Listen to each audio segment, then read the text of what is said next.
ہم چاروں ائمہ کو مانتے ہیں. کچھ لوگ کہتے ہیں کہ اماموں کا ماننا ضروری نہیں ہے.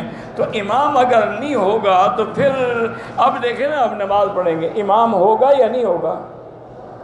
تو جب ایک نماز بغیر امام کے نہیں ہو سکتی تو ساری دنیا کی شریعت کے مسائل کیسے حل ہو سکتے ہیں؟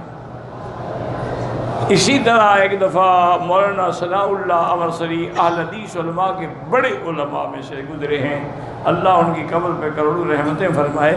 ان کی علامہ اقبال سے بڑی دوستی تھی، اور جب کبھی تشریف لاتے ہیں تو اقبال کے ساتھ شام کو بیٹھتے تھے، گپ شپ کرتے تھے، اور اقبال بھی حقہ پیتے تھے اور مولانا بھی حقہ پیتے تھے.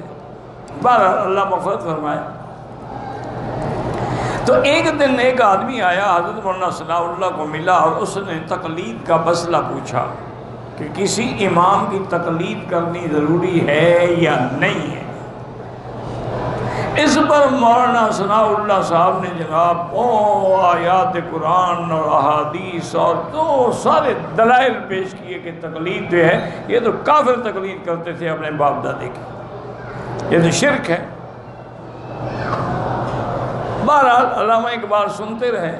جب تقریر ختم فرمائی تو فرمان لگے کہ اقبال یہ ساری محنت میں نے تمہیں مسئلہ سمجھانے کے لیے کی ہے، یہ جاہل کیا سمجھے گا؟